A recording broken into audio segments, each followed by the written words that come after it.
I'm Michelle Gauthier, and you're listening to the Overwhelmed Working Woman podcast. Thank you for joining Overwhelmed Working Woman. Today, I have a guest with me, Sarah Arnold-Hall. Sarah is a coach as well, and she helps entrepreneurs who have trouble procrastinating get things done and meet their goals. And she has a special place in my heart. And this is a full circle moment because I was in her coaching program and the whole thing that I focused on was starting a podcast. So thank you, Sarah, for the way that you helped me to get this podcast out there in the world. And I thought you would be a great resource for our audience of overwhelmed working women. So thanks for joining us. Thank you for having me. It's so fun to be here on the real life podcast that you created. That's right. That you heard all about before it was even a thing. I just have to share for fun because we have lots of US listeners that Sarah's in New Zealand. It is summer. She's wearing a tank top right now. We're on video. I'm wearing a sweater and she's wearing a tank top. And it's also, is it like noon on Wednesday? Yeah, that's right. Where you are? Yeah. And it's Tuesday at 5 p.m. So it's dark here where I am in the Midwest in the US. So just had to share that fun fact with you. But here we are connecting like we're next door to each other. So good. Yes. So great that we have that option. So tell us a little bit about, because I think most of the women who are listening to this podcast are people who get a lot of things done and do a lot of things, but the way in which they might procrastinate could be because there's so much all the time. So I don't know if that's something that you typically see from your clients, or if you can just tell us a little bit about what's usually behind procrastination. Yeah, 100%. You hit the nail on the head. Like majority of the people that I work with, they are what I call productive procrastinating, which means you're like doing all the things, but you're not doing the things that actually move the needle forward. Like they're not the needle moving activities. They're not creating results. And so even though you're working really, really hard, it feels like you're on a little hamster wheel all the time, never actually getting to where you want to go. So absolutely, having too much to do, having a sense of overwhelm is like one of the biggest, if not the biggest, cause of procrastination. And it never really feels like procrastination either. Because like I'm getting all this stuff done, but you're not feeling like you're moving forward. And so that's how you know that that's really what's happening. Okay, that's good. That's a good difference because I know when I get overwhelmed, if I'm going to start taking action, it's going to be on something totally random, like cleaning out a drawer or, not move the needle activities. It's just like a sort of senseless, just something that makes me feel like I have control over something versus like doing something really important. So that makes a ton of sense. So can you tell us, first of all, is there anything more behind procrastination? Like, could it be more than the overwhelm? And then what do we do if we're stuck in that? Yeah, absolutely. So there's 5 main emotions that I see after coaching hundreds of clients on procrastination. I'm like, oh, these are the 5 emotions that come up again and again. So overwhelm is definitely one of them, but there's also confusion. I feel like I don't know what to do. Just a way you're getting it done. If you're doubting yourself, or doubting if it's possible to achieve the thing, for sure you're going to put it off. If you're in fear, like what if something bad happens, or what if something good happens and I don't want that to happen? Or if you're feeling lethargic, if you're just like, I just don't have any energy, and that's often linked with overwhelm. Like, okay, I know what I need to do, and I know I need to do it now, but I just don't feel like doing it. There's just so many other things I would much rather be doing right now. Okay. So when you work with someone, do you try to figure out which one of those it is so that you can help them overcome it? Or do you have a formula to overcome no matter what? Like, is it important to know what's causing the procrastination, or can you just start working on not procrastinating?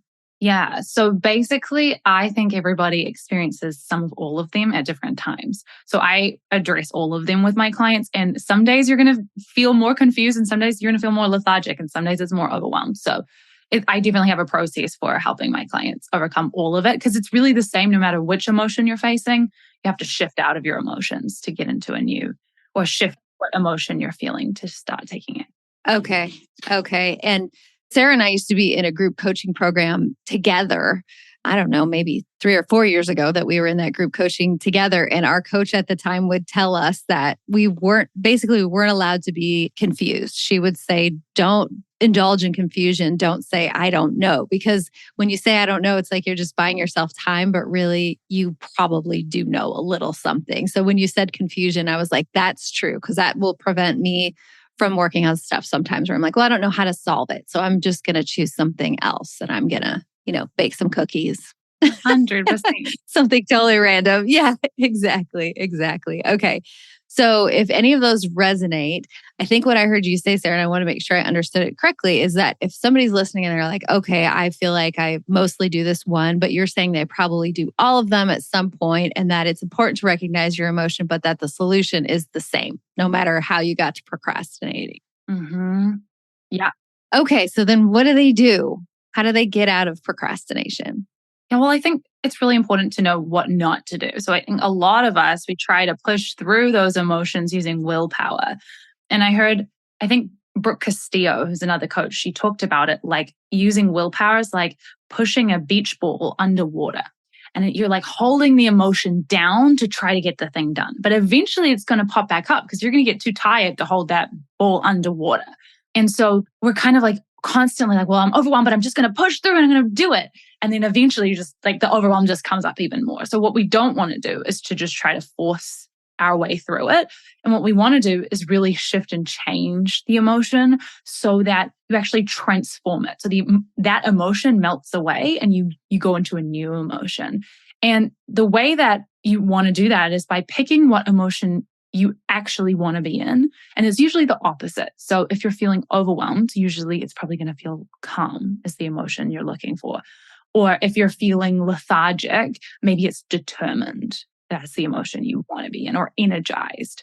And once you've identified what the emotion you want to be in is, you have to find what I call a direct antidote. So an antidote is a thought that will completely melt away the other thought. So I imagine it like taking a potion. I always think of that scene from Shrek, Shrek 2, when they're like running through the potion cauldron place. And you take a potion or an antidote to completely melt away the experience that you're having. So a lot of people will say like, oh, just think positive, right? Like, oh, don't be overwhelmed. Just think like everything's fine. But everything's fine may not overcome the thought there's too much to do. You might be able to think there's too much to do and everything's fine at the same time and still be like, yeah, but there's still so much to do. So if you're thinking there's too much to do, you're going to have to come up with an antidote that directly lets that other thought go. So for example, I can get the important things done. Mm-hmm. This is like a direct antidote for there's too much to do. Or I can handle anything. It's like a direct antidote. So something that directly addresses the thought that you're having and helps you feel the emotion that you want to feel. Okay. That's awesome. I love that. And even when you said, I can get the important things done, it made me feel more calm. And it wasn't even my thought. So I think that's a great example of how that can work. All right. Fantastic. I think one that I use, and I'm sure I learned this from you. I'm sure I learned this tip from you, but I will use, I can do the first thing. Like I can take the first step. And I think what I really learned in working with you is that once you just get yourself moving in the right direction, you're so much more likely to take the second and the third and the fourth step, even if you don't know what those are, like trusting that you can figure that out. Yeah, so often we want to have the full plan and know exactly how to achieve every single step before we begin. Yeah. But that usually hinders us. It's so much easier to get the ball rolling and then face the next challenge and the next challenge. Yeah. But I always would like the full plan. Please, can I order the full plan? So I have to like talk myself into, okay, I don't know exactly what this is going to be, but I'm sure I can figure it out. So that makes a lot of sense. Well, one thing I would add to that is you can create a plan, and you'll know it from what I teach in my program, Michelle, is that I teach something called the All It Takes plan. And an All It Takes plan is a list of non-negotiable things that have to happen to achieve the goal and nothing else. And so instead of having the perfect plan of 100 steps of all the little pieces, you can know off the top of your head just by guessing what are the things that are probably going to have to happen in order for me to achieve this goal or get this task done. And that way you can have the full plan without having a detailed, tiny, I need to know the solution to every little step plan. You're still like, okay, I can see the main chunk. So for example, for starting your podcast, you would have created an All It Takes plan, right? Do you remember what that was? Oh, yes. I lived off that. It was 5 steps. My All It Takes plan was 5 steps. And when I would get overwhelmed, I would just go back to those 5 steps. I can't remember exactly what they were, but I can take a pretty good guess. It was like The podcast has to have a name. I have to have a way to record it and record some episodes. I have to have a place to put it, like to publish it. And I have to tell people it's available. And that was my all it takes plan, something to that effect. But when you write it down that way, it's like, oh, or even I know you work with a lot of entrepreneurs. So when you're thinking about people starting a business, it feels so overwhelming. And I feel like at least people who I've worked with starting businesses, they want to know, do I have to get a business bank account? Do I need an LLC, which is like a certain designation you have to get here? Do I need this? Do I need that? And you get so mired in those details that it's hard to do it. And it's like, no, you just need to decide what you're going to do. Tell people you have a business, start seeing people, have a way for them to pay you. There you go. That's so simple. And we often are trying to think of like the $1 million business when we're starting. And one of my friends, he gave me the saying, don't try to scale before you've made your first sale. I love that. That's so good. Like just do the things that need to happen to start. So you're in business the moment you take a payment for something. So if it's $1 and you're teaching someone something or you're delivering your product or your service to them for $1, you've just started in business. You don't have to have the entire thing set up before you're in business. And in fact, if you do what I did, which is I spent months and months and months setting up shop, setting up my business, planning the website, doing all of the business cards, thinking about all the things that I thought I needed to have to feel like a real business owner. I had everything except money. Right. So, yeah, it's much easier to do the thing that creates the money. I actually call this the result producing action. So I categorize actions into 3 different types. You've got the result producing action, which is the action that comes directly before the result. So in basketball, I always use this analogy. The result producing action is shooting the ball into the basket. You can run up and down the court. You can pump weights at the gym. You can defend really well, but unless somebody on your team shoots the ball towards the basket, there's no chance of getting a result. And so you have to think about what that is for your business or for your task. What is the result producing action? And then there's a second type of action, which is called the support action. And you need the support actions oftentimes to create the result producing action. So if we're thinking about in business, the result producing action is often inviting someone to buy, like just actually asking someone. The support action might be to create something for them to buy. But just creating something for them to buy isn't going to produce a result. It just, like you could do that activity and have nothing happen. And then there's the third type of actions, which is the nice to have actions. And that's the lovely extras that we usually get distracted doing when we're feeling overwhelmed. We're like, I'm just going to do all this other stuff. Or we're feeling confused. Any type of procrastination, we go and do the nice to have activities. Revisions, 100 revisions of things I would put in that nice to have category. Yes. It's like, I just had to get myself to the point where like, I can send out an email with an error in it. I can have the wrong word or miss a period or something. Like people are still going to get the general gist of the message that I'm sending, and it's not worth it to obsess about those things. Okay, that's awesome. I love that. That's great advice and a great way to think about it. And it just makes it feel so much more doable. Even small tasks can be broken down that way too. One of the things that I remember that you taught us a lot about in the group coaching that I did with you was how you take action. I can't remember exactly, but there's 2 stories that stick with me that I hope you'll tell. One was when you were trying to get a certain number of followers. On YouTube. Yeah. Oh, on YouTube? Okay. Will you please tell that story? Yeah. I just love it so much because your dedication to when you're trying to hit a goal is off the charts. And you've had so much, I should have said that first actually, is that you've had so much success in your business because you just go for your goals and you don't stop until you get them. So will you just talk a little bit about that? Yes. Okay. So this is in the year 2020. I think it was July. I decided that I wanted to hit 600 subscribers on YouTube. I think I had about 490, something around that. So I needed about 110 subscribers. It had taken me 2 years to build up to 490. And I was like, I'm going to get 110 in 1 month. And I initially was like, well, how am I going to do this? And so what I did is I wrote out what I call an epiphany list. And an epiphany list is a list of every single idea you could possibly think of, even the craziest ones. And you come up with at least 10. And the reason you do 10 is because after 2 or 3, your brain's like, I can't come up with any other ideas for how I'm going to get YouTube subscribers. I've thought like asking people and like trying to make better videos. That's like the 2 that my brain's come up with. Yeah. I'm like, no, I'm going to force myself to think of 8 more. And I was thinking about, well, what would guarantee it? Like if I had to, if my life was on the line, what would I do to create these subscribers? And so I made a list of all the things I was willing to do. And on one of them on the list was just asking people at the mall, like going down to the mall and just asking people. And I was like, oh, there's no way I'm going to have to do that. Like I have all these other things that I'm going to do instead that'll get me the subscribers. So we're 1 day out. It was the 31st of July. I have 1 day left and I still have like 13 subscribers or something still to go. I had tried every other method I could possibly think of. I had already asked every friend on the internet that I knew. People had created YouTube accounts just to follow me, just to subscribe. Like I had got everyone to do everything I could. My sister had already asked everyone at her school through her Snapchat. Like I had done everything. And so I was like, I'm going to actually have to do this. So I went down to the mall and I started asking complete strangers if they would subscribe to my YouTube channel. And something really amazing happened is because I was actually filming myself doing this on Instagram. People were like getting behind this. They were like, this is so cool.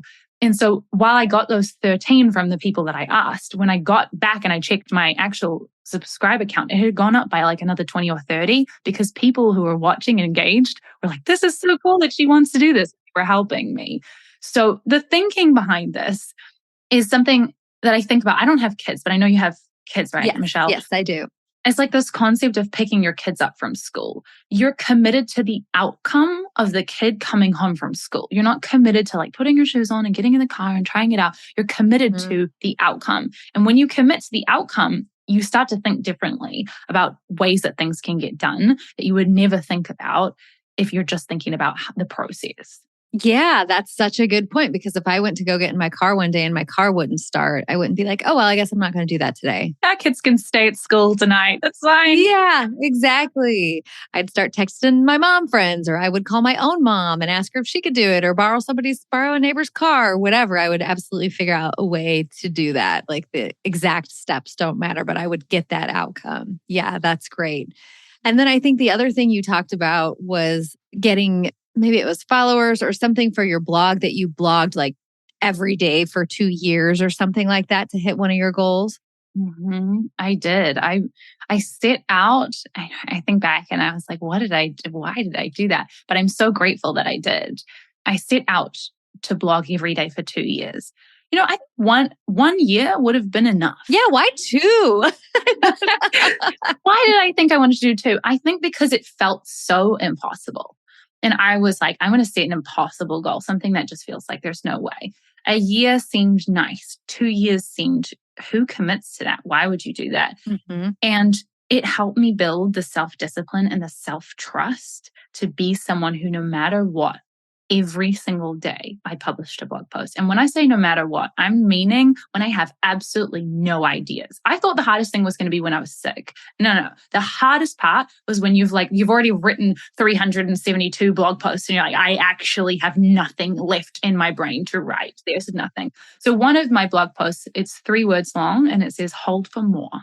Oh, that's great. But you published it. I love it. Hold for more. Awesome. Because the deal was I had to publish a blog post every day. And so I was measuring my success, not by how many people were reading it, not by anything else other than simply, did it get published? And so if it got published, if some words got onto a page, then I was like, this totally counts. And the beauty of that is I really started to understand how much momentum matters more than perfection, how much just keeping going and telling yourself that this counts, today counts, today counts.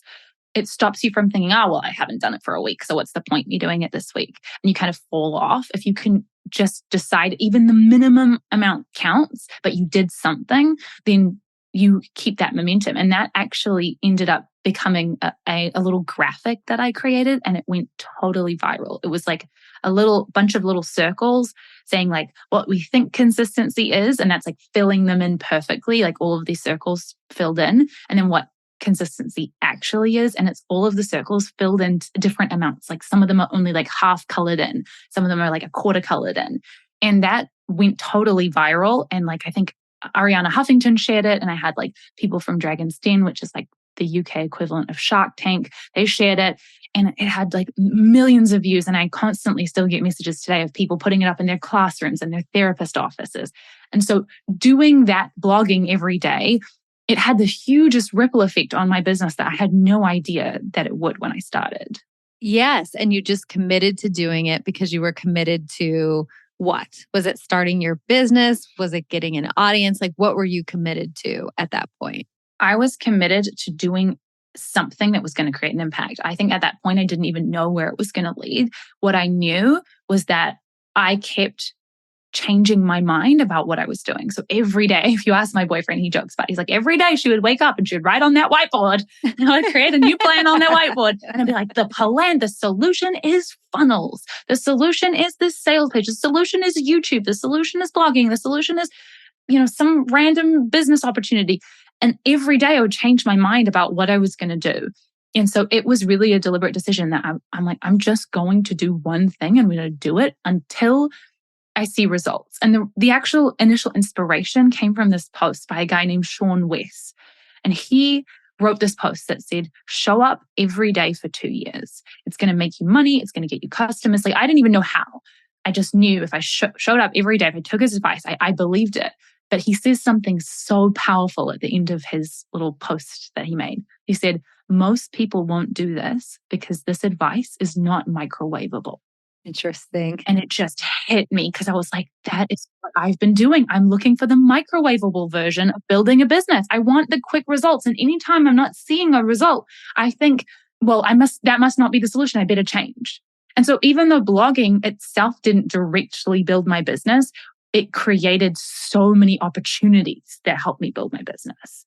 Yeah, exactly. Like your viral post. And, I saw on your website, these might be outdated numbers, but I saw that you now have an audience of 30,000 plus people. You've crossed the 200K revenue. You're getting headhunted by Olympians and Silicon Valley CEOs. I mean, you are really killing it, so to speak. So that's just awesome. And I think it's cool to go back to those when you first started, how dedicated you were. Because if you would have been like, 500 followers is good enough, or I'll just try to do it for like sometimes for a year, it doesn't seem like you would have gotten the same results because you didn't have the same resolve. Well, it didn't because I had a blog, I had a website since 2016. And this was in 2019 that I started this challenge.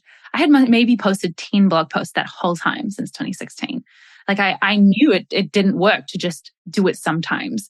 So yeah, the ripple effect that it had was really huge. It really did make it so worth committing to something every day and have a deadline. Like 2 years is a very long deadline, but I knew I wasn't blogging every day for the rest of my life because if I had decided that, I would have probably stopped at like 30 days. Yeah, absolutely. Kind of like how your brain offered those 2 solutions. 30 days is like, okay, might be kind of painful, but it's doable. 2 years is like, wow, that's really something. I also had, because I knew I was in it for 2 years, I knew I couldn't do this.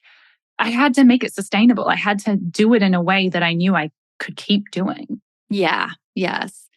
And my experience too is when you sort of force yourself to produce content like that, you get so clear on your own ideas. It's like when you have to explain them to the world in 5 different ways, 10 different ways, it just makes you so much more clear on them, which makes you a better coach. And it just makes the whole thing makes so much sense to me.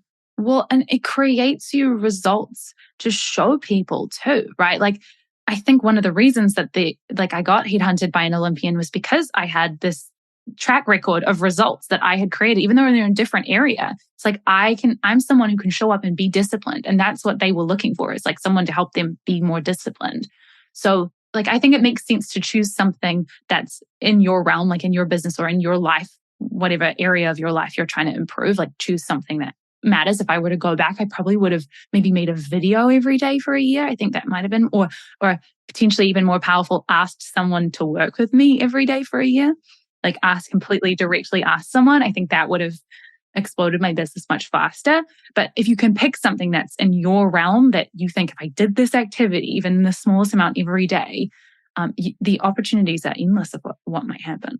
Yeah. Yes. I'm thinking about for lots of the women listening here and the people who I coach, one of the hardest things in their life is balance, the balance between work and being at home, family, children kind of things. And so I was thinking about that as you were talking, like if someone were to say, I'm going to commit to leaving work by 5:30 every single day for a whole year. And I'm just going to see what happens, because normally clients are afraid to change that, like that they will not get as much work done or that they will be seen as whatever they'll be seen. There's all these worries about it. And when people have the courage to start doing that, I mean, people get raises all the time. They get accolades. It's like they get better when they actually do that because their life becomes more balanced. So I would challenge everyone to think about what is something that you could do every day that would move you towards one of your goals.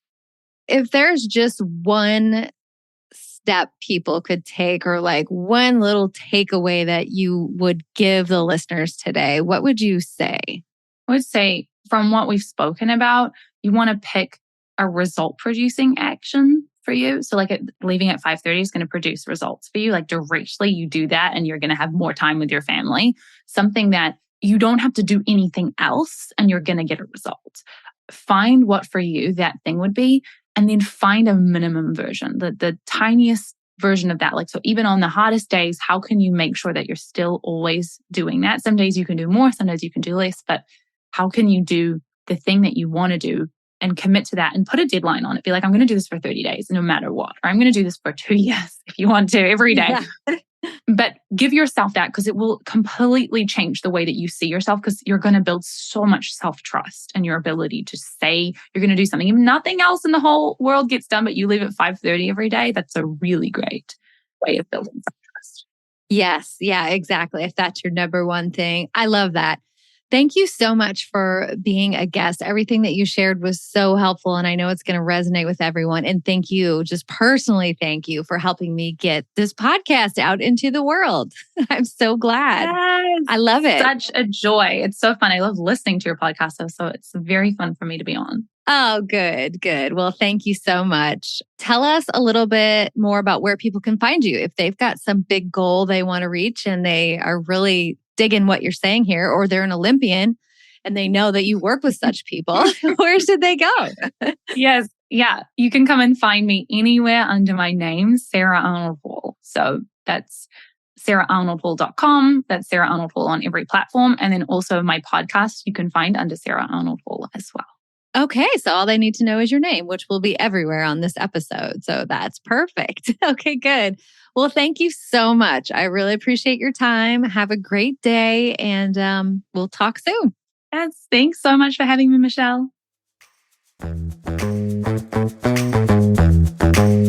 Thank you for listening to the Overwhelmed Working Woman podcast. If you want to learn more about my work, head over to my website at michellegauthier.com. See you next week.